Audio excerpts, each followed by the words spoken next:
Welcome to Basic Education. Let's learn together.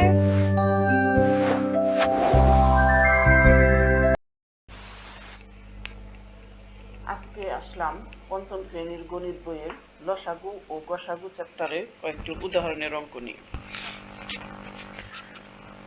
6 নম্বর, দুইটি ঘন্টা একত্রে বাজার পর প্রথমটি 5 মিনিট পর পর এবং অপরটি 7 মিনিট পর পর বাজে। ঘন্টা দুইটি সকাল 10টায় একত্রে বাজার পর পরবর্তী সময়ে কখন আবার একসঙ্গে বাজবে? ঘন্টা দুইটি একত্রে বাজবে 5 ও 7 এর লসাগু যত, ঠিক তত মিনিট পর। তাহলে আমরা এটা গুণিতক নির্ণয় করে লসাগু নির্ণয় করব। তো 5 এর গুণিতক কি কি?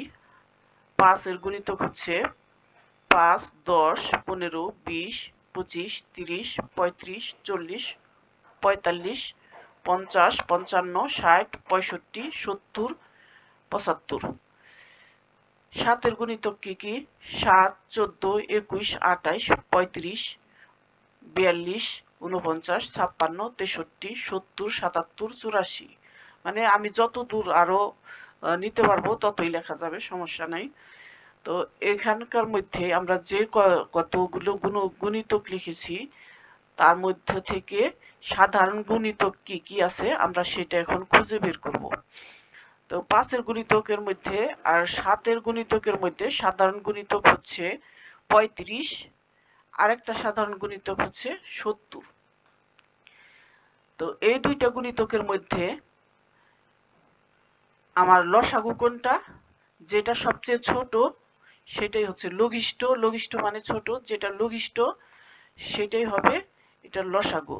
তো আমরা পেলাম 5 ও 7 এর লসাগু 35। তাহলে ঘন্টা দুইটি 35 মিনিট পর পর একত্রে বাজবে। তাহলে সুতরাং সকাল 10টায় যদি ঘন্টা দুটি একত্রে বাজে তাহলে পরবর্তীতে আরো 35 মিনিট পর 10 যোগ 35 মিনিট সমান 10টা 35 মিনিটে একত্রে বাজবে। এরপরে আরেকটা অঙ্ক, মহাখালী বাস টার্মিনাল থেকে সকাল 8টায় ময়মনসিংহ ও বগুড়াগামী দুইটি কোম্পানির বাস একসঙ্গে ছাড়লো। ময়মনসিংহ ও বগুড়াগামী বাসগুলো যথাক্রমে 12 মিনিট ও 15 মিনিট পর পর ছাড়ে। উক্ত দুইটি কোম্পানির বাস ন্যূনতম কতক্ষণ পরে আবার একসাথে বাজবে? তো বাস দুটি একসঙ্গে ছাড়বে 12 ও 15 লসাগু যত, ঠিক তত মিনিট পর। 12 এর মৌলিক উৎপাদক কি কি? 12 এর মৌলিক উৎপাদক 2 গুণ 2 গুণ 3। 15 এর মৌলিক উৎপাদক 3 গুণ 5। সাধারণ মৌলিক উৎপাদক হচ্ছে 3। তাহলে আমরা এই 3 নিব লসাগু লঘিষ্ঠ সাধারণ গুণিতক নির্ণয় করার ক্ষেত্রে। যেটা সাধারণ সেটাকে আমরা একবার নিব, আর বাকি যেগুলি আছে সেগুলিকেও আমরা একবার করে নিব। তাহলে 3 আসলো আমার একবার, 2 একবার, হ্যাঁ আরেকটা 2 সেটাও একবার, আর আছে 5 সেটাও একবার। তাহলে আমার লঘিষ্ঠ সাধারণ গুণিতক কত হলো? 3 গুণ 2 গুণ 2 গুণ 5 সমান 60।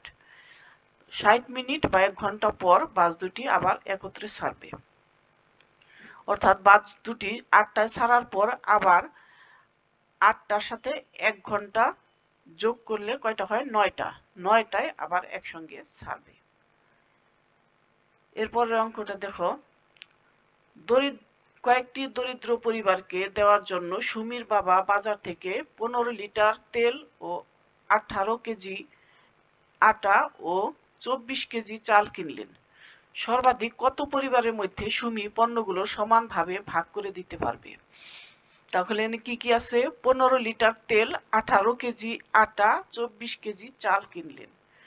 তাহলে এখানে বলছে সর্বাধিক। সর্বাধিক থাকলে আমরা গসাগু নির্ণয় করব। তাহলে আমরা গসাগু নির্ণয় করার ক্ষেত্রে এখানে গুণনীয়ক পদ্ধতিটা ব্যবহার করছি। 15 এর গুণনীয়ক কি কি? 1, 3, 5, 15।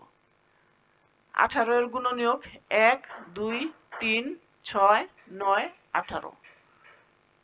24 এর গুণনীয়ক 1, 2 3 4 6 8 12 24। তাহলে এগুলির মধ্যে হ্যাঁ সবার মধ্যেই 1 আছে, তাহলে 1 হচ্ছে সাধারণ গুণনীয়ক। এরপরে আছে কত? 3, 3 ও সাধারণ গুণনীয়ক। তাহলে আমরা সাধারণ গুণনীয়ক কি কি পেলাম? 1 এবং 3। 15 24 ও 15 18 24 এর সাধারণ গুণনীয়ক 1 3। তাহলে এর গসাগু কত? যেটা সবচেয়ে বড় সাধারণ গুণনীয়কগুলোর মধ্যে সেটাই হচ্ছে গসাগু। তাহলে এখানে 15 18 24 এর গসাগু 3। তাহলে সর্বাধিক 3টি পরিবারের মধ্যে সমানভাবে ভাগ করে দিতে পারবে। এরপরে আরেকটা অঙ্ক, 77 মিটার দীর্ঘ লাল ফিতা এবং 22 মিটার দীর্ঘ কালো ফিতা কোনো ফিতা নষ্ট না করে একই মাপের সবচেয়ে বড় টুকরো কেটে নেওয়া হলো। এই টুকরার দৈর্ঘ্য কত? তাহলে এখানেও আছে সবচেয়ে বড়। বড় থাকলে আমরা গসাগু করব, এখানেও আমরা গসাগু নির্ণয় করব। তো এই গসাগু নির্ণয় করার ক্ষেত্রে আমরা মৌলিক উৎপাদক পদ্ধতি ব্যবহার করছি। তাহলে 77 এর মৌলিক উৎপাদক দুইটি 7 এবং 11, 22 এর মৌলিক উৎপাদক দুইটি 2 এবং 11। তাহলে সবচেয়ে বড় মৌলিক উৎপাদক কত? এখানে 11। তাহলে সবচেয়ে বড় টুকরার দৈর্ঘ্য হবে কত মিটার? 11 মিটার।